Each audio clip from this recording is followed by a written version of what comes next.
মিতা ইয়াসমিন বললেন, ওকে বকে লাভ নেই ভাইজান, ও এখনো অনেক ছোট, সব দোষ তো আমার ছেলের। আপনি চিন্তা করবেন না, ওকে আমি ম্যানেজ করে নিব। বলে উনি গটগট পায়ে নিজের রুমে চলে গেলেন। উমায়েত ফারুকী গম্ভীর গলায় বললেন, আজ থেকে আমি উষার পাত্র দেখা শুরু করে দিব, খুব দ্রুতই ওকে শ্বশুরবাড়িতে পাঠানোর ব্যবস্থা করব। কথাটা কর্ণগোচর হতেই উষা স্তব্ধ হয়ে গেল। অজানা আশঙ্কায় বুকটা মুচড়ে উঠল। ও অবাকতর চাহনিতে নিজের বাবার দিকে তাকিয়ে থাকলো। উৎকর্ষের মেজাজ বিগড়ে গেল। রাগত স্বরে গর্জে উঠে বলল, আমিও দেখি কিভাবে তুমি ওর বিয়ে দাও। ওর যদি অন্য জায়গায় বিয়ে দেওয়ার কথা মাথাতেও আনো, তাহলে আমি পুরো বাড়ি আগুন জ্বালিয়ে দেব, সব কিছু ছাড়খাড় করে দেব। কান খুলে শুনে রাখো, উষা শুধুই আমার, ওর বিয়ে শুধুমাত্র আমার সাথেই হবে। বলেই উৎকর্ষ লম্বা লম্বা পা ফেলে বাড়ি থেকে বেরিয়ে গেল। যিনি উমায়েত ফারুকীকে উদ্দেশ্য করে বলল, বাবা একবার উমায়েত ফারুকী হাত উছিয়ে বললেন। কথাটা শেষ করে উনি নিজের রুমে চলে গেলেন। উষা মেঝেতে বসে জোরে জোরে কাঁদতে লাগলো। উর্মিলা রহমান, উসায়েদ ফারুকী, যিনি আর উমা অসহায়ভাবে একে অপরের দিকে তাকিয়ে আছে। উষার ড্রয়িং রুমে কিছুক্ষণ কাঁদার পর দৌড়ে নিজের রুমে গিয়ে দরজাটা লাগিয়ে দিয়েছে। যিনি ওর পিছু পিছু ছুটে গিয়েছিল। ও আলতো করে দরজায় করাঘাত করে নরম কণ্ঠে বলল, রোমিও, দরজাটা খোল, দেখবি সব ঠিক হয়ে যাবে। বাবা আর ছোট মা তোদের সম্পর্ক মেনে নেবেন। উষা ফোপাতে ফোপাতে উত্তর দিল, কিছুই ঠিক হবে না, বাবা মানবে না আমাদের সম্পর্ক। যিনি রে, আমি ওনাকে ছাড়া বাঁচবো না রে, উনি ছাড়া অন্য কাউকে আমি বিয়ে করতে পারবো না। করতে হবে না, আমি মানিয়ে নিব আর এসিপি সাহেবকে বুঝিয়ে বলবো। বাবা যেহেতু মেনে নেয়নি, তার মানে ভাইয়াও আমাদের সম্পর্ক মেনে নিবে না। বলেই উষা কাঁদতে লাগলো। যিনি চিহ্নিত মুখে বিড়বিড় করে বলল, আসলে কি এসিপি সাহেবও ওদের সম্পর্ক মেনে নেবেন না? আরও কিছুক্ষণ উষার দরজার সামনে দাঁড়িয়ে থেকে জেনি রুমে চলে গেল। ভীষণ অস্থির লাগছে ওর, আবার কান্নাও পাচ্ছে উষার অবস্থা দেখে। নিজের মনকে কিছুটা শান্ত করে ও উষাকে ফোন দিল। উৎসাহ বিগত দিনের কেসগুলো নিয়ে পর্যালোচনা করছিল। তখনই ফোন বেজে উঠল। মুচকি হেসে ফোনটা রিসিভ করে বাঁকা হেসে বলল, আস্তে আস্তে আমাকে মিস করতে শুরু করেছ? উৎসাহের কণ্ঠ শুনতেই জেনির এতক্ষণ লুকিয়ে রাখা কান্নাগুলো গাল গড়িয়ে পড়তে লাগলো। ক্ষীণস্বরে বলল, এসিপি সাহেব একটু বাড়িতে আসবেন? জেনির এমন গলা শুনে উৎসাহের ঠোঁটের কোণে বাঁকা হাসিটা মিলিয়ে উদ্বিগ্নতায় সে গেল। ব্যস্ত হয়ে বলল, কি হয়েছে বিবেচন? অসুস্থ বোধ করছ নাকি পড়ে গিয়ে কোথাও ব্যথা পেয়েছ? আমাদের বাচ্চা ঠিক আছে তো? আমি আর আমাদের বাচ্চা ঠিক আছে, কিন্তু অন্য কেউ ঠিক নেই। আপনি দ্রুত আসুন। নর্মালি উৎসাহের বিউরো থেকে বাসায় আসতে 20 মিনিটের মতো সময় লাগে, কিন্তু আজ 7-8 মিনিটের মধ্যেই পৌঁছে গেল। লম্বা লম্বা পা ফেলে নিজের রুমের দিকে চলে গেল। যিনি ওকে দেখা মাত্র ছুটে গিয়ে ওর বুকে ঝাঁপিয়ে পড়ল। উৎসাহ ওর মাথায় হাত রেখে বলল, কি হয়েছে বিবেচন? আমাকে একদম ভয় পাইয়ে দেবে না। যিনি ক্রন্দনরত মুখে ওকে সবকিছু খুলে বলল। উৎসাহ বেশ শান্ত মুখে সবকিছু শুনল। যিনি ওর হাত ধরে আকুতি করে বলল, দয়া করে আপনি ওদেরকে ভুল বুঝবেন না, ওরা একে অপরকে ভীষণ ভালোবাসে। ওদের এক করিয়ে দিতে আমাকে সাহায্য করুন প্লিজ। উৎসাহ সামান্য হেসে জিনির চোখের পানি মুছে দিয়ে বলল, হয়েছে, কাঁদতে হবে না। এত টেনশন মাথায় নেওয়ার বয়স হয়েছে তোমার? আর শোনো, ওদের বিষয়ে আমি অনেক আগে থেকে জানি। যিনি অবাক নয়নে ওর দিকে তাকিয়ে বলল, আপনি জানতেন ওদের সম্পর্ক নিয়ে আপনার কোনো অসুবিধা নেই তো? অসুবিধা কেন থাকবে? আমার যে উৎকর্ষকে ভালোভাবে কেউ বুঝতে পারে না। আমি ওর চোখ ঘোষার জন্য সত্যিকারে ভালোবাসা দেখেছি, যে ভালোবাসায় কোনো খুঁত নেই। প্রত্যেক ভাই তার বোনের জন্য এমন একটা ছেড়িয়ে যায়। কিন্তু বাবা আর ছোট মা কেন যাচ্ছেন না? ওনারা এখন রেগে আছেন। ঠান্ডা মাথায় ভালোভাবে বুঝিয়ে বললে ওনারা 1 সেকেন্ডে রাজি হয়ে যাবেন। উমায়েত ফারুকী নিজের রুমে গম্ভীর মুখে বসে আছেন। এখনও ওনার মুখটা রাগে রক্তিম হয়ে আছে। উৎসাহ দরজা ঠেলে শীতল গলায় বলল, বাবা, আসতে পারি? উমায়েত ফারুকী এক পলক ওর দিকে তাকালেন, তারপর কাট কাট গলায় বললেন, যদি নিজের ভাই বোনের তরফদারি করতে এসে থাকো তাহলে ওখানেই থেমে যাও। ওরা যে ভুল করেছে এটা তার বুঝতে হবে। উৎসাহ ধীর পায়ে এগিয়ে গিয়ে বাবার সামনে হাঁটু মুড়ে বসলো। তারপর ওনার হাতের উপর নিজের হাতটা রেখে নরম কণ্ঠে বলল, আমার ভাইটা কি খুব খারাপ? ও কি উষাকে পাওয়ার যোগ্য নয়? ওমায়েদ ফারুককে নিজের হাত ছাড়িয়ে নিয়ে বললেন, তুমিও কি ওদের মতো অবুঝ হয়ে গেলে উৎসাহ? ওরা মারাত্মক ভুল করেছে। কি ভুল করেছে বাবা? একে অপরকে ভালোবেসে বিয়ে করতে চেয়েছে, এটা কি দোষের? ওরা তার অবাধে মেলামেশা করে আমাদের পরিবারের সম্মান ক্ষুণ্ণ করেনি, তাই না? ওরা ভাই বোন, উৎসাহ, এটা ভুলে যেও না। নিজের তো না বাবা, ইসলামতে নিজের ভাই অথবা বোন ব্যতীত অন্যান্য সম্পর্কের ভাই অথবা বোনদের মধ্যে বিয়ে করা জায়েজ আছে। তাহলে তুমি কেন নাজায়েজ প্রমাণ করতে চাচ্ছ? ওমায়েদ ফারুকি চুপ করে থাকলেন। উৎসাহ পুনরায় ওনার হাত নিজের হাতের মুঠোয় রেখে শীতল গলায় বলল, উৎকর্ষকে ছেলে হিসেবে খারাপ? ওর কোনো বদ অভ্যাস আছে? কখনো সিগারেট বা মদ ছুঁয়েছে? না, কোনো বদ অভ্যাস নেই। ও ছেলে হিসেবে লাখে একটা। কিন্তু ওসাইদ ফারুকি দরজা ঠেলে ভেতরে ঢুকে বললেন, কিন্তু কি ভাইজান, আমার ছেলেকে না নিজের ছেলে বলে দাবি করো, তাহলে আজ কেন ওকে এমন অবজ্ঞা করছো? কেন ওর অনুভূতিগুলো বোঝার চেষ্টা করছো না? আজ তুমি আমাকে চোখে আঙুল তুলে বুঝিয়ে দিলে যে উৎকর্ষকে শুধু মুখে নিজের ছেলে দাবি করো, আসলে মনে মনে কখনো ওকে নিজের মনে করোনি। ওমায়েদ ফারুকি অস্থির হয়ে বলল, ভুল বুঝছিস ভাই, আমি ওকে নিজের চেয়েও বেশি ভালোবাসি। আসলে কি উষা, আমাকে আমার ছেলের সাথে বিয়ে দিতে তোমার আপত্তি কোথায়? একবার ভেবে দেখো, আমাদের সম্পর্কটা আরো মজবুত হয়ে উঠবে, আর আমাদের মেয়েটাও সারা জীবন আমাদের বাড়িতেই থাকবে। এটা কি ভালো না? ওমায়েদ ফারুকি কিছুক্ষণ চুপ করে থেকে ভাইয়ের দিকে তাকিয়ে মুচকি হাসলেন। তা দেখে উসাইদ ফারুকি হেসে দৌড়ে গিয়ে ওনাকে জড়িয়ে ধরে বললেন, আজ থেকে আমরা বেয়াই হয়ে গেলাম ভাইজান। দুই ভাই একে অপরকে জড়িয়ে ধরে তৃপ্তির হাসি হাসছেন। তা দেখে উৎসাহ স্বস্তির নিঃশ্বাস ফেলল। মিতা ইয়াসমিন বিছানার চাদর খামচে ধরে রাগে গজগজ করছেন। ওনার থেকে কিছুটা দূরত্বে দাঁড়িয়ে উর্মিলা রহমান শান্ত চোখে ওনার দিকে তাকিয়ে আছেন। রাগ করে ড্রয়িং রুম থেকে আসার পর থেকে কেউ এখনো কোনো কথা বলেননি। বড় করে একটা দম নিয়ে উর্মিলা রহমান বললেন, ছোট সমস্যা কি তোর? মিতা ইয়াসমিন খেকে উঠে বললেন, সমস্যা কি বুঝতে পারছো না? তোমার আদরের ছোট ছেলে মেয়েটাকে ম্যানুপুলেট করে নিজের প্রেমের জালে ফাঁসিয়েছে, তাও তুমি এতটা শান্ত কিভাবে থাকতে পারছো ভাবি? উষা না তোমার মেয়ে? উর্মিলা রহমান ওনার পাশে এসে বললেন, উষা কি এতটাই অবুঝ যে ফাঁদে পড়বে? আর তুই এমনভাবে ভাবছিস যেন ও কোনো খারাপ ছেলের খপ্পরে পড়েছে। ভাবি, তুমি বুঝতে পারছো না? উৎকর্ষর সাথে উষার যায় না। ছোট মেয়েটাকে এত বড় একটা ছেলের সাথে কিভাবে বিয়ে দেই? ওরা ছোট থেকেই ভাই বোনের মতো মানুষ হয়েছে। এখন বিয়ে করাটা কেমন অস্বস্তিকর হয়ে যাচ্ছে না? বুঝতে তুই পারছিস না, আমরা ওদের ভাই বোনের মতো দেখলে ওরা হয়তো ছোট থেকেই একে অপরকে নিজের জীবনসঙ্গী হিসেবে দেখেছে। আর এখানেই সমস্যা কোথায়? ওদের বয়সের পার্থক্য দেখেছো? উর্মিলা রহমান হেসে বললেন, এটা কোনো কথা হলো ছোট? জিনি আর উৎসকে বয়সের কতটা পার্থক্য সেটা মনে নেই? ওদের বয়স পার্থক্য উষা আর উৎসকে বয়সের পার্থক্য সমান। দেখছো না, ওরা দিব্যি হেসে খেলে সংসার করছে, আর কিছুদিনের মধ্যেই ওরা আমাদের নাতিমতিরও মুখ দেখাবে। মিতা ইয়াসমিন চুপ করে কিছু ভাবতে লাগলেন। উর্মিলা রহমান হঠাৎ কিছু একটা মনে পড়ায় বললেন, নাকি উৎসার মতন মেয়েকে নিজের ছেলের বউ করতে চাস না? আমি জানি উৎসা কোনো কাজ ঠিকঠাকভাবে করতে পারে না, তবে বুঝিয়ে দিলে ও সব শিখে নেবে আস্তে আস্তে। একটাবার শুধু সুযোগ দিয়ে দেখ আমার মেয়েটাকে, ও নিজেকে তোর বৌমা হওয়ার যোগ্য করে তুলবে। ছি ভাবি, এসব কি বলছো? উষার মতো মিষ্টি মেয়েকে সবাই নিজের বৌমা করার জন্য মুখিয়ে থাকে।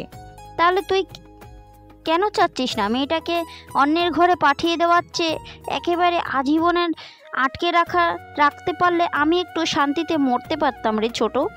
ওকে নিয়ে সবসময় আমার চিন্তা হয়। মিতা ইয়াসমিন ওনার হাত ধরে বললেন, ভাবি, এসব বলা বন্ধ করবে তুমি? উষাকে নিজের বৌমা করতে পারলে নিজেকে আমি ধন্য মনে করব। আসলে তখন মনে হয়েছিল উৎকর্ষ উষার সাথে ভালোবাসার অভিনয় করেছে, তাই রাগের মাথায় যা নয় তাই বলে দিয়েছি। বিয়ান হবি আমার। মিতা ইয়াসমিন ওনাকে জড়িয়ে ধরে বললেন, 100 বার না, একবার হইলেই হবে। আমার অতগুলো বাচ্চা নেই যে না তোর আছে। ওনার কথায় মিতা ইয়াসমিন হেসে উঠলেন। তারপর হঠাৎ ওনাকে ছেড়ে দিয়ে চিহ্নিত স্বরে বললেন, কিন্তু ভাইজান। ওমায়েদ ফারুকি দরজা ঠেলে ভেতরে ঢুকতে ঢুকতে বললেন, কিসের ভাইজান? আজ থেকে আমি তোমার বেয়া হই, বুঝলে? দ্রুত বিয়ের ব্যবস্থা করতে হবে। উৎসাহ ওমায়েদ ফারুকের রুমে যাওয়ার পরপরই জিনি উষার দরজায় গিয়ে ধাক্কা দিতে লাগলো, কিন্তু উষার কোনো সাড়া শব্দ নেই।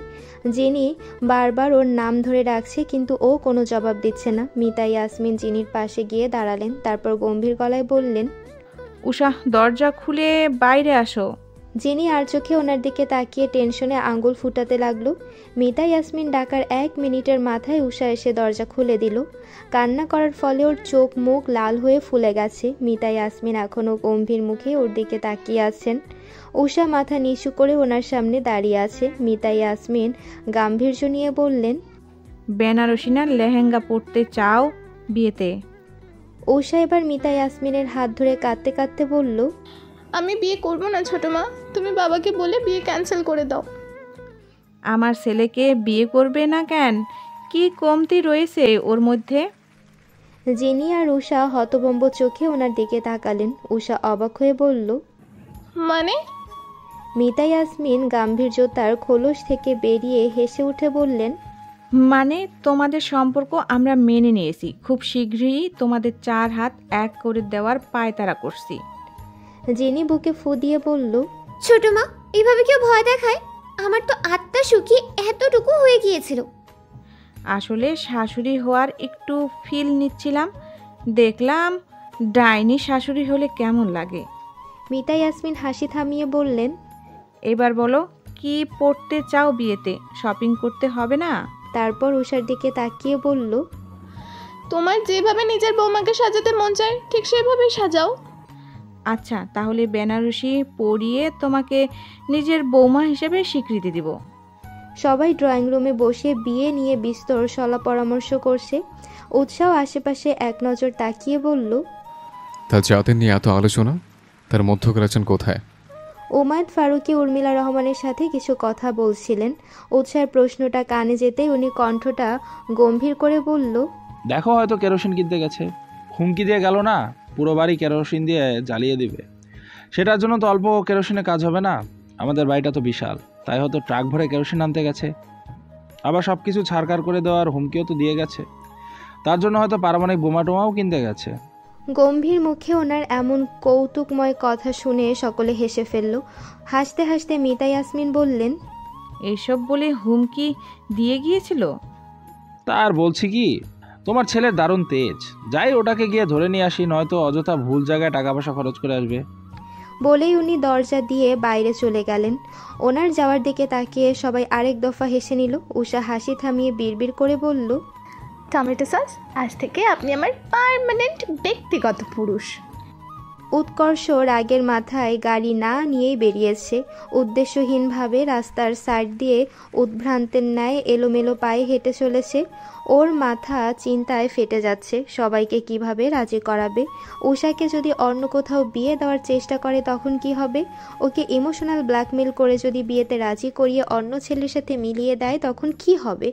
এইসব চিন্তাতে মাথা ঝাঁকিয়ে ঝেড়ে ফেলে উৎকর্ষ বলল, না না না, উষা আমি ব্যতীত অন্য কারোর হতে পারে না।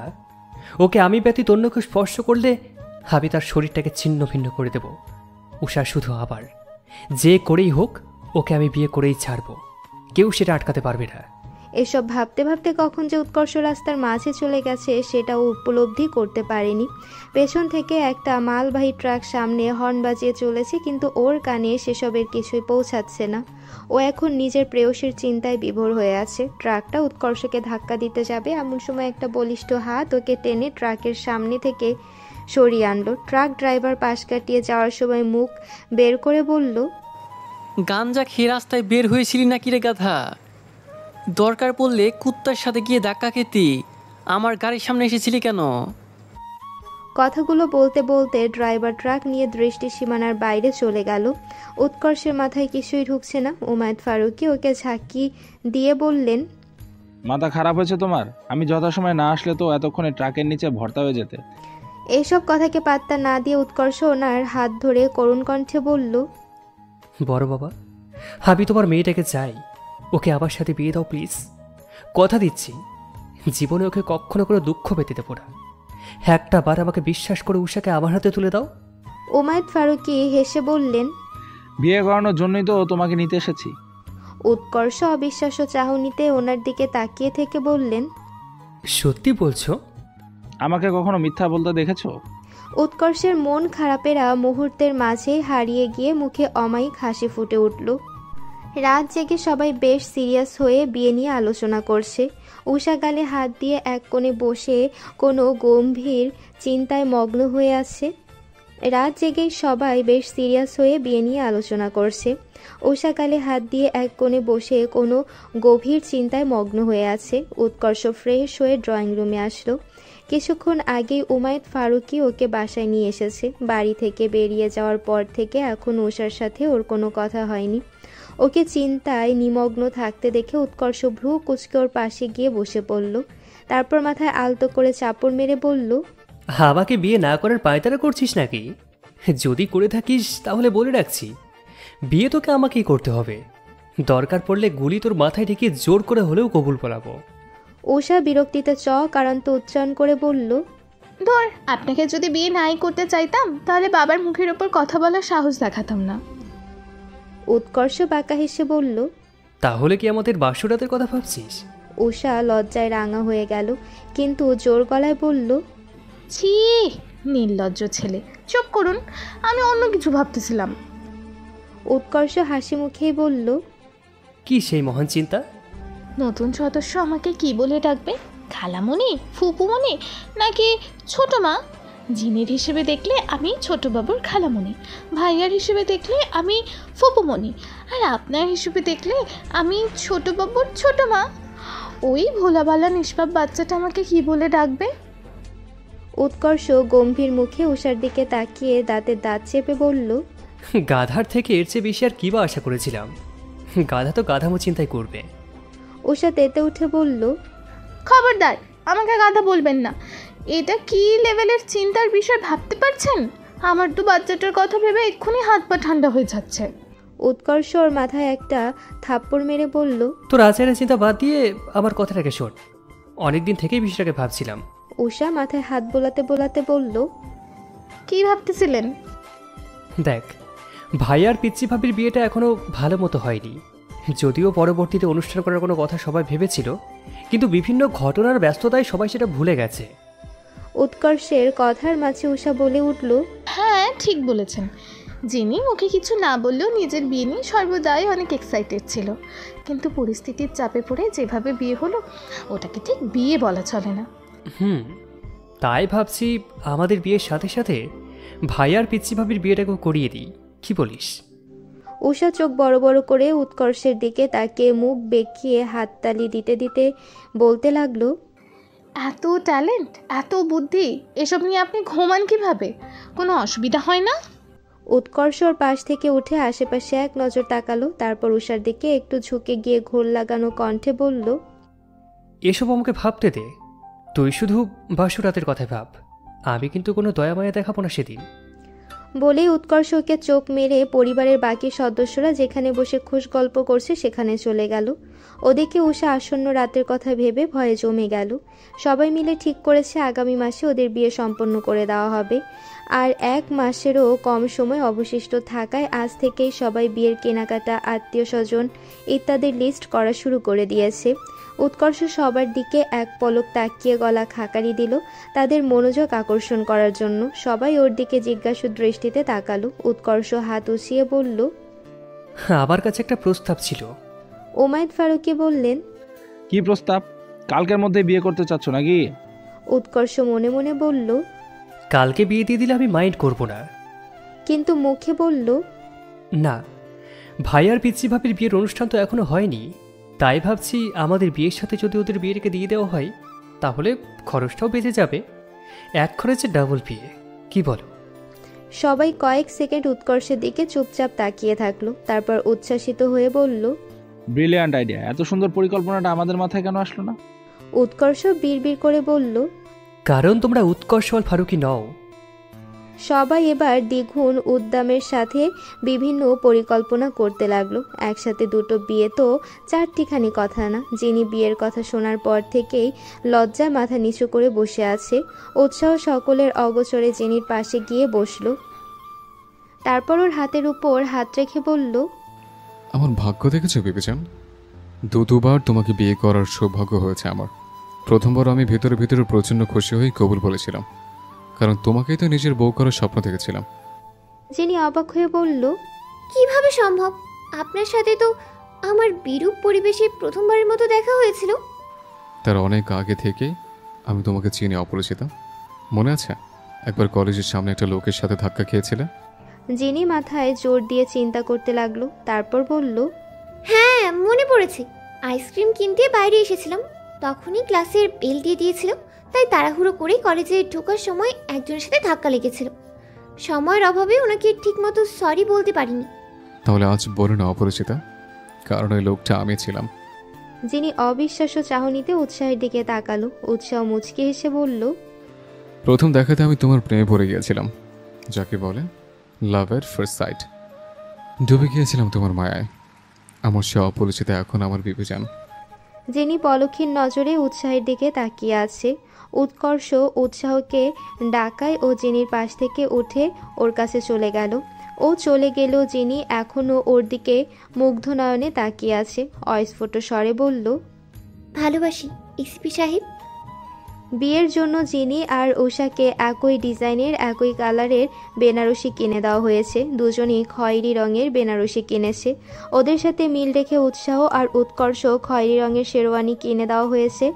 আজ নয় কাল বিয়ে। সব আত্মীয় স্বজন ইতিমধ্যে চলে এসেছে। প্রেগনেন্ট হওয়ায় যিনি আপাতত বিছানায় আধশোয়া হয়ে একটু বিশ্রাম নিচ্ছে। ক্ষণকাল বাদে উৎসাহ এক গ্লাস ঠান্ডা লেবুর শরবত সমেত ওর পাশে গিয়ে বসলো। জিনির চুপসে যাওয়া মুখটার দিকে তাকিয়ে উৎসাহ নরম কণ্ঠে বলল, কষ্ট হচ্ছে বিবেচন, ডাক্তার কাছে নিয়ে যাবো তোমাকে? জিনি ম্লান হেসে বলল, অস্থির হবেন না এসপি সাহেব। গর্ভবতী অবস্থায় অল্পতেই ক্লান্ত হয়ে যাওয়াটা স্বাভাবিক। উৎসাহ তবু চিহ্নিত মুখে ওর দিকে তাকিয়ে আছে। জিনি ওকে তাড়া দিয়ে বলল, কি হলো, শরবত খাওয়াবেন না? উৎসাহ ওকে শরবত খাইয়ে দিতে লাগলো। খাওয়া শেষে জিনি দাঁত বের করে হেসে বলল, একটা বিষয় ভেবে দেখেছেন এসপি সাহেব? কি? আমাদের বাচ্চা এটা বলতে পারবে না যে ও আমাদের বিয়েতে অনুপস্থিত ছিল। উৎসাহ মুচকে এসে জিনির পেটে হাত রেখে বলল, কি বাচ্চা? বাবা মামার বিয়ে করার জন্য প্রস্তুত তো? ছাদে মেহেন্দি অনুষ্ঠান হচ্ছে। জিনি হঠাৎ অসুস্থ বোধ করায় ওকে রুমে নিয়ে গেছে উৎসাহ। অবশ্য জিনির হাতে মেহেদি দেওয়া কমপ্লিট হয়ে গিয়েছিল ততক্ষণে। এখন উষাকে মেহেদি পরিয়ে দিচ্ছে ওই মেয়েটা, যে বাবলির বিয়েতেও মেহেদি পরাতে এসেছিল পার্লার থেকে। মুড অফ করে উষা স্টেজে বসে আছে। জিনি না থাকায় ওর একদম ভালো লাগছে না। কিছুক্ষণ পর উৎকর্ষ ছাদে এসে উষার লটকানো মুখ দেখে ভ্রু কুঞ্চিত করলো। ত্রস্ত পায়ে ওর দিকে এগিয়ে গিয়ে বলল, মরা মানুষের মতো মুখ করে আছিস কেন? তোকে ভূত ভেবে তো ছোট বাচ্চারা পালাতে শুরু করবে। উৎকর্ষকে দেখতেই উষার মুড অন হয়ে গেল। দাঁত কেলিয়ে বলল, আপনি ভয় না পেলেই হলো। উৎকর্ষ টিটকেরি দিয়ে বলল, হ্যাঁ, এখন আবার কেবল শাকচুরির মতো হাসছে দেখো। পার্লারের মেয়েটা হাসতে হাসতে বলল, আপনি অনেক ফানি আর কিউট। মেয়েটার হাসির দিকে তাকাতেই উষার গা জ্বলে গেল। বিড়বিড় করে বলল, অন্যের স্বামীর প্রশংসা করতে লজ্জা করে না? উষার রেগে যাওয়া মুখটার দিকে তাকিয়ে উৎকর্ষ নিঃশব্দ হাসলো। মেয়েটি উৎকর্ষকে জিজ্ঞেস করলো, আপনি কোনের ভাই হন তাই না? উৎকর্ষ উষার দিকে দৃষ্টি নিবদ্ধ রেখে বলল, না, কনের বর হই। বলেই ও অন্যদিকে চলে গেল। মেয়েটা চুপসে যাওয়া মুখ নিয়ে কিছুক্ষণ উষার দিকে তাকিয়ে থেকে মেহেদি পরানোয় ব্যস্ত হয়ে পড়ল। জেনির কথা ভেবে উষা পার্লারে না গিয়ে বাড়িতেই পার্লারের লোক ভাড়া করে আনার ব্যবস্থা করেছে। 4 জন মেয়ে এসেছে পার্লার থেকে। 2 জন জিনিকে সাজিয়ে দিচ্ছে আর 2 জন উষাকে সাজিয়ে দিচ্ছে। সাজানো শেষে পার্লারের মেয়েগুলো হা হয়ে ওদের দিকে তাকিয়ে বলল, তোমাদের এক দেখাতেই আজ হবু বররা হার্ট অ্যাটাক করতে বাধ্য। ওদের কথা শুনে জিনি আর উষা লাজুক হাসলো। তারপর আয়নায় নিজেদের প্রতিবিম্বের দিকে কয়েক মুহূর্ত তাকিয়ে থাকলো। খয়েরি বেনারসি, মাথায় হেজাব, ঠোঁটে হালকা লিপস্টিক, গলায় হালকা পাতলা গহনা নজরে আসছে। উৎসাহ আর উৎকর্ষ স্টেজে পাশাপাশি দুটো আসনে বসে আছে। খয়েরি শেরওয়ানিতে ওদের সৌন্দর্য বহু গুণ বেড়ে গেছে। দুজনেই হাস্যোজ্জ্বল মুখে নিজেদের বইয়ের অপেক্ষায় সময় গুনছে। কিছু সময় পর বাড়ির মহিলারা গিয়ে উষার জিনিকে নিয়ে আসলো। ওদের দিকে চোখ পড়তে উৎসাহ আর উৎকর্ষ বাকরুদ্ধ হয়ে গেল। অটোমেটিকলি বসা থেকে উঠে পড়ল। আর চোখে সেটা লক্ষ্য করে জিনি আর উষা মুচকি হাসলো। জিনি উৎসাহের পাশের আসনে আর উষা উৎকর্ষের পাশের আসনে গিয়ে বসলো। ওরা এখনো হা হয়ে নিজেদের বইয়ের দিকে তাকিয়ে আছে। জিনি ফিসফিস করে উৎসাহকে বলল। উৎসাহ মাথা চুলকে চোখ সরিয়ে নিল। উৎকর্ষ আর চোখে বারবার উষার দিকে তাকাচ্ছে। বইয়ের সাজে উষার চোখ ধাঁধানো সৌন্দর্য উৎকর্ষকে পুরো বিমোহিত করে দিয়েছে। দিন দুনিয়া ভুলে ও কেবল উষার দিকেই তাকিয়ে আছে। এতে করে উষা লজ্জা পেয়ে মাথা নিচু করলো। তারপর আস্তে করে বলল, চোখ সরিয়ে নিন টমেটো সস, সবাই দেখছে। চোখ সরাতে পারছি না রে, আমাকে একদম খুন করে ফেলেছিস। কিছুক্ষণ আগেই কাজী এসে পৌঁছেছে। উৎসাহ আর জিনির বিয়ে যেহেতু আগেই হয়ে গিয়েছে, তাই কাজী উৎকর্ষ আর উষার বিয়ে পড়ানো শুরু করলো। 10 লক্ষ টাকার মোহরানা ধার্য করা হয়েছে। কাজী কবুল বলতে বলার 1 সেকেন্ডের মধ্যে উৎকর্ষ গড়গড় করে 3 বার কবুল বলে দিয়েছে। কবুল বলার সময় উষাও তেমন সময় নেয়নি, যেহেতু এই বাড়িতেই থাকবে। কিন্তু উর্মিলা রহমান চোখে আঁচল গুজে ফ্যাস ফ্যাস করে কান্না শুরু করে দিয়েছে। তা দেখে বিরক্তিতে চোখ মুখ কুঁচকে দাঁতে দাঁত চেপে উমাইদ ফারুককে বললেন, শুরু হয়ে গেছে কুমিরের কান্না। বলছি, তোমার মেয়ে দোতলার প্রথম ঘর থেকে 3য় ঘরে যাচ্ছে, এখানে কান্না করার কি আছে বুঝলাম না। উর্মিলা রহমান কাঁদতে কাঁদতেই বললেন, আসলে আমি বুঝবো না। উমা আর কয়েকজন উৎসাহের রুমের সামনে, বাবলি আর কয়েকজন উৎকর্ষের রুমের দরজায় টান টান হয়ে দাঁড়িয়ে আছে। 2 ভাই মুরব্বীদের সাথে আড্ডা দিয়ে দোতলায় এসে এহেন কাণ্ড দেখে ভ্রু কুঁচকে ফেলল। উৎসাহ শান্ত গলায় বলল, কি হচ্ছে এখানে? বাসরঘর সাজিয়ে দেওয়ার পারিশ্রমিক দাও। কত চাই? উমা মনে মনে কিছু একটা হিসেব করে বলল, বেশি না, এই ধরো 20,000 টাকা। উৎসাহ শীতল চোখে কিছুক্ষণ কোমরে 2 হাত গুজে গম্ভীর মুখে দাঁড়িয়ে থাকা উমার দিকে তাকিয়ে বলল, আচ্ছা দিচ্ছে। তারপর মানিব্যাগ থেকে 20টা 1000 টাকার নোট বের করে ওর হাতে দিয়ে দিল। উমা আর ওর সাঙ্গ পাঙ্গরা টাকা পেয়ে হাসি মুখে বিদ্যুতের গতিতে দরজার সামনে থেকে সরে গেল। উৎসাহ মৃদু হেসে রুমে প্রবেশ করলো। যিনি পেটে হাত রেখে আতশোয়া হয়ে চোখ বুজে আছে।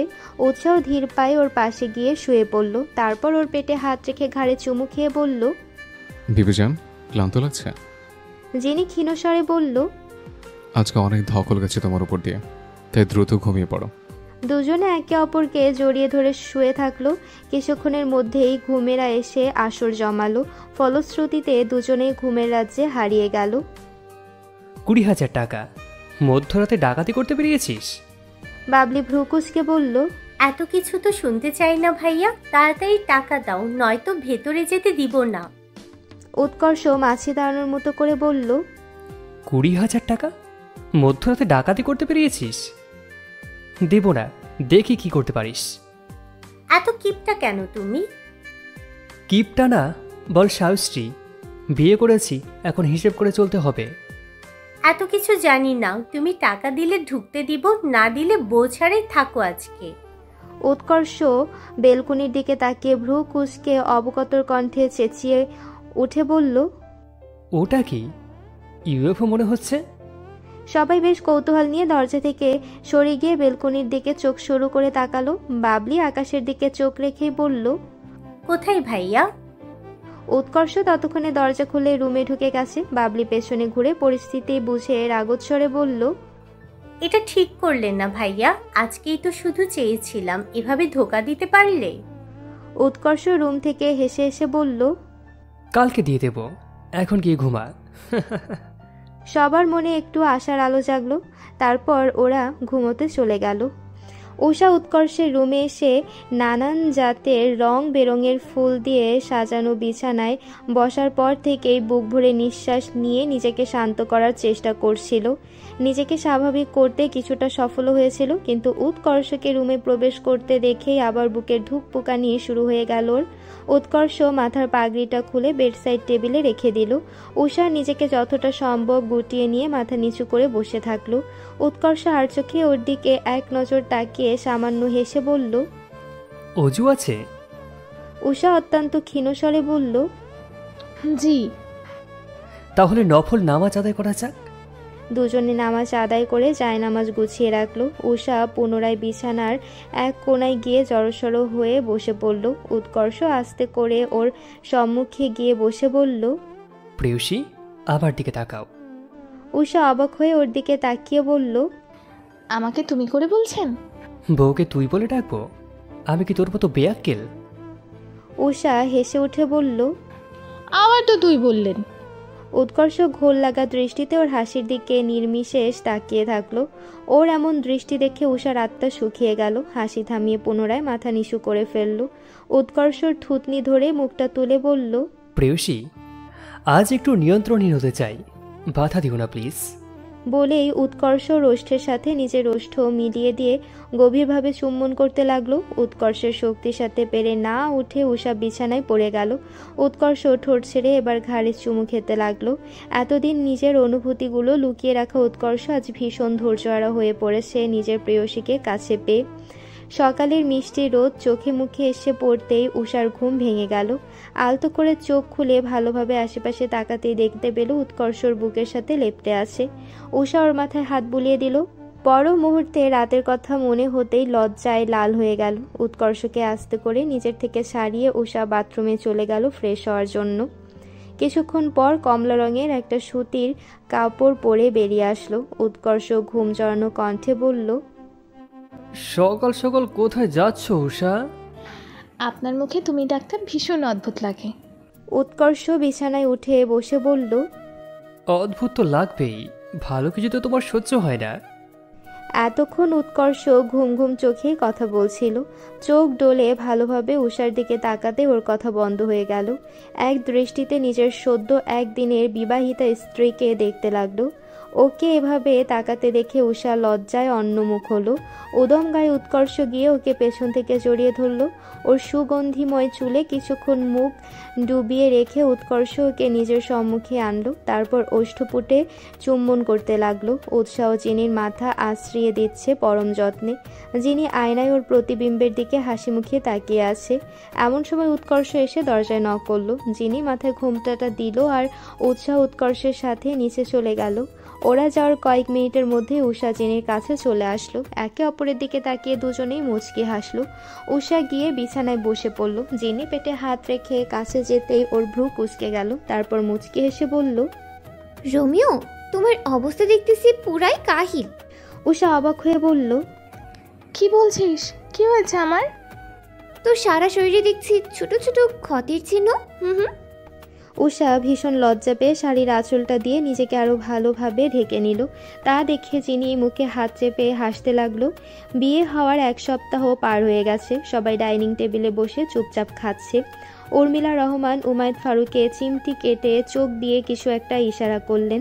উমায়েত ফারুকে পেটে হাত বুলাতে বুলাতে গম্ভীর গলায় ফিসফিস করে বললেন, এভাবে কেউ চিমটি কাটে? অল্পের জন্য চামড়া খুলে আসেনি।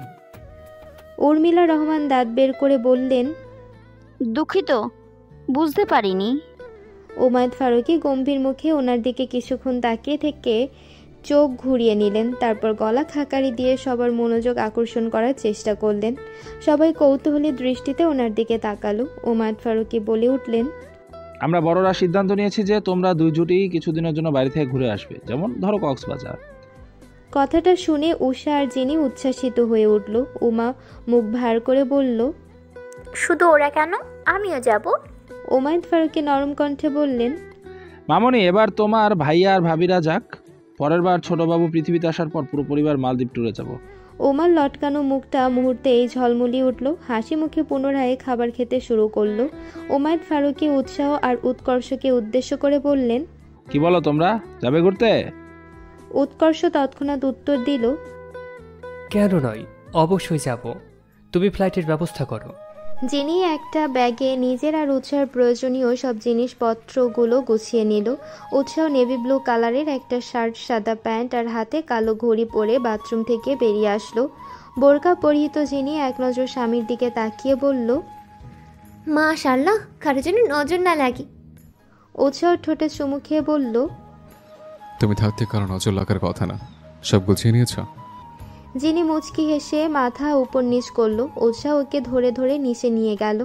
জিনির 5 মাস চলছে, তাই হাঁটতে একটু অসুবিধা হয়। উষা আর উৎকর্ষ ইতিমধ্যে গাড়ির কাছে চলে গেছে। উষা জিনির মতোই বোরখা পরেছে, উৎকর্ষ কালো প্যান্টের সাথে সাদা শার্ট, হাতে ঘড়ি আর চোখে চশমা দিয়ে গাড়ির সাথে হেলান দিয়ে দাঁড়িয়ে আছে। ওদের আসতে দেখে উৎকর্ষ বলল, সব ঠিকঠাক ব্রো? উৎসাহ ইশারায় হ্যাঁ বোঝালো।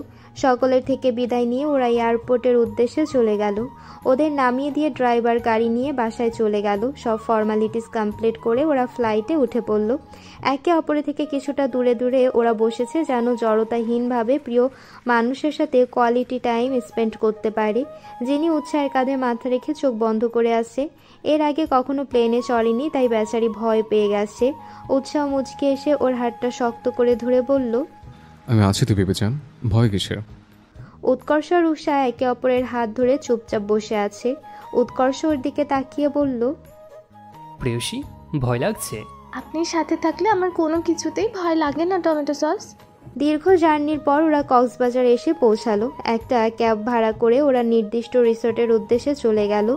আগে থেকেই বুকিং করে রেখেছিল, তাই কোনো ঝামেলা ছাড়াই রুমের চাবি নিয়ে যে যার কক্ষে চলে গেল। প্রথমে ওরা কিছুক্ষণ বিশ্রাম নিবে, খাওয়া দাওয়া করবে, তারপর বিকেলের দিকে সমুদ্র সৈকতে ঘুরতে যাবে। রিসোর্টটা জিনি আর উষা মুগ্ধ হয়ে ঘুরে ঘুরে দেখছে। রিসোর্টটা গাছগাছালি দিয়ে ঘেরাও হওয়ায় এর সৌন্দর্য দ্বিগুণ বেড়ে গেছে। জিনি আর উষা গাঢ় নীল রঙের শাড়ির সাথে ম্যাচিং করা হিজাব পরে আশেপাশে ঘোরাঘুরি করছে। উৎসাহ আর উৎকর্ষ আসলেই ওরা সমুদ্র সৈকতে ঘুরতে যাবে। ওরা অপরিবর্তিত পোশাকে ওদের দিকে তাকিয়ে আছে। তারপর 4 জন সমুদ্র সৈকতে চলে গেল। উষা জিনি মুগ্ধ হয়ে সমুদ্রের অপরূপ সৌন্দর্য উপভোগ করতে লাগলো। শাড়ি একটু উঁচু করে উষা সমুদ্রের পাড়ের দিকে ছুটে গেল। উৎকর্ষ ওর পিছু পিছু ছুটে গেল। ওর হাত ধরে টেনে ধমক দিয়ে বলল, সমুদ্রের ঢেউ সম্পর্কে ধারণা আছে? অল্প একটু অসাবধান হলেই ভাসিয়ে নিয়ে যাবে। উষা ওর গাল টেনে দিয়ে বলল, আপনি থাকতে আমার কিছুই হতে পারে না। হঠাৎ মাথায় দুষ্টবুদ্ধি খেলে যাওয়ায় উষা উৎকর্ষের মুখে পানি ছিটিয়ে দিল। আচমকা এমন ঘটনায় উৎকর্ষ হতভম্ব হলো। পর মুহূর্তে নিজে ওর দিকে পানি ছিটাতে শুরু করলো। দুজনেই ছোট বাচ্চাদের মতো খিলখিল করে হাসতে হাসতে একে অপরের দিকে পানি ছিটাতে শুরু করলো। জিনিকে ধরে উৎসাহ আস্তে আস্তে সমুদ্রের পাড় দিয়ে হাঁটছে। হালকা হালকা বাতাস এসে উৎসাহের চুল উড়িয়ে দিচ্ছে। যিনি সন্তর্পণে সেগুলো সরিয়ে দিতে লাগলো। জুতো খুলে দুজনে দাঁড়িয়ে পড়ল। কিছুক্ষণের মধ্যেই বড় একটা ঢেউ এসে ওদের পা ভিজিয়ে দিয়ে গেল। এতে যিনি মনের আনন্দে হাসতে লাগলো। হাসি মুখে যিনি বলল, সমুদ্রটা চমৎকার, তাই না এসিপি সাহেব? উৎসাহ শান্ত স্বরে বলল, তবে আমার বিবেচনার চেয়ে বেশি না। যিনি চকিতে উৎসাহের দিকে তাকালো। উৎসাহর চোখে চোখ নিবদ্ধ রেখে বলল, সমুদ্রের গভীরতার থেকে আমার ভালোবাসার গভীরতা অনেক বেশি বিবেচন। তোমার এই গহীন চোখের মায়ায় বহু আগেই নিজেকে হারিয়ে ফেলেছে। যিনি পলকহীন চোখে উৎসাহের দিকে তাকিয়ে থেকে ওর গালে হাত রেখে বলল, ঢেউ ছাড়া সমুদ্রের সৌন্দর্য যেমন ফিকে পড়ে যায়, তেমনি আপনি হীনা আমি রঙহীন হয়ে যাই। আপনি ছাড়া আমি অপূর্ণ, আপনিতেই আমি পরিপূর্ণ। এই সমুদ্রের বিশালতার মতো আপনি আমার মনে জায়গা দখল করে আছেন। আমাকে সারা জীবন এইভাবেই ভালোবাসবেন তো এসিপি সাহেব? জানি না, কারণ তুমি আমার ভালোবাসা নাও। বয়সের সাথে সাথে জীবনের বিভিন্ন ধাপে ভালোবাসা স্বাভাবিকভাবেই কমে যায়, কিন্তু কারো মায়ায় পড়ে গেলে সেটা সময়ের সাথে সাথে বাড়তেই থাকে। আর তুমি আমার সেই মায়া। ডুবেছি তোমার মায়ায় বিবেচন, যে মায়া ইহকাল কেন পরকালেও আমি কাটাতে চাই না। আরও একটা ঢেউ এসে ওদেরকে ভিজিয়ে দিয়ে গেল, কিন্তু সেদিকে ওদের কোনো খেয়াল নেই। ওরা তো ডুবে আছে একে অপরের মায়ায়। পানি ছিটাতে ছিটাতে দুজনে প্রায় অর্ধ ভেজা হয়ে গেছে। সাদা শার্ট পরে থাকায় উৎকর্ষের বডি খানিকটা বোঝা যাচ্ছে ভিজে যাওয়ার কারণে। কয়েকটা মেয়ে ওকে আর চোখে দেখছে আর নিজেদের মধ্যে ফুসুর ফুসুর করছে। সেটা লক্ষ্য করতে উষা ভ্রু কুঁচকে পানি ছিটানো বন্ধ করে দিল। তারপর উৎকর্ষের কাছে গিয়ে ওকে জড়িয়ে ধরল। উৎকর্ষ অবাক হয়ে বলল, কি করছো? ওই মেয়েগুলো আপনার বডির প্রতি নজর দিচ্ছে, তাই ঢেকে রাখছে আপনাকে। উৎকর্ষ নিঃশব্দ হেসে বলল, প্রেয়সী, আমি শুধুমাত্র তোমার, আর সারা জীবন তোমারই থাকবো। উষা হাসি মুখে ওর দিকে তাকালো। উৎকর্ষ ওর দিকে কিছুক্ষণ তাকিয়ে থেকে সামনে দৃষ্টি নিবদ্ধ করে বলল, ওদিকে তাকাও প্রেয়সী। উষা ওকে জড়িয়ে রাখা অবস্থাতেই পিছু তাকালো। সূর্যাস্ত হতে চলেছে।